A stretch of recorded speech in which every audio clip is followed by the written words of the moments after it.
Picture this. A young boy sitting in his classroom, struggling to read the words in front of him. His teachers called him lazy, his classmates laughed, but what they didn't know was that this lazy kid would one day build one of the world's most recognizable business empires. This is the story of Richard Branson. Born in 1950 in London, Branson had a tough time in school. He was dyslexic at a time when few understood this learning difference.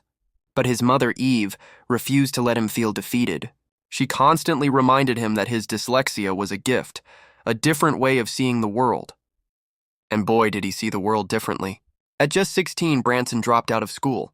But instead of this being the end of his story, it was just the beginning. With nothing but 300 pounds and a wild dream, he started a magazine called Student.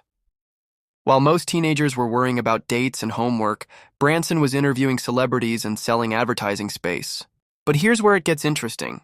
One day, while sitting in his basement office, young Richard had an idea that would change everything. He noticed how expensive records were in mainstream stores. So he decided to sell records by mail order, advertising them in his magazine. This small side hustle would eventually become Virgin Records. The name Virgin? Well, that came from a joke among his early employees. They were all virgins at business.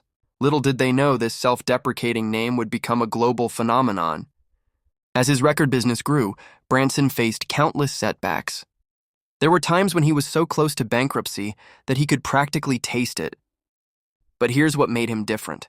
Where others saw obstacles, he saw opportunities. When British Airways dominated the skies, he launched Virgin Atlantic. When traditional banking felt stuffy and corporate, he created Virgin Money. Today, the Virgin Group spans over 400 companies across 35 countries. From trains to planes, from gyms to space travel, yes, actual space travel. Branson has built an empire by following one simple principle.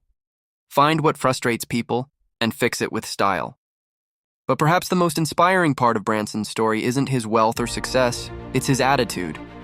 Despite being worth billions, he still maintains that childlike enthusiasm that drove him to start his first business. He still takes risks, still dreams big, and still believes that the best way to learn is by doing. So the next time someone tells you you're not good enough or that your dreams are too big, remember that dyslexic kid from London who couldn't read properly in class. Remember that sometimes our biggest perceived weaknesses can become our greatest strengths. Because in the end, success isn't about where you start. It's about having the courage to start it all.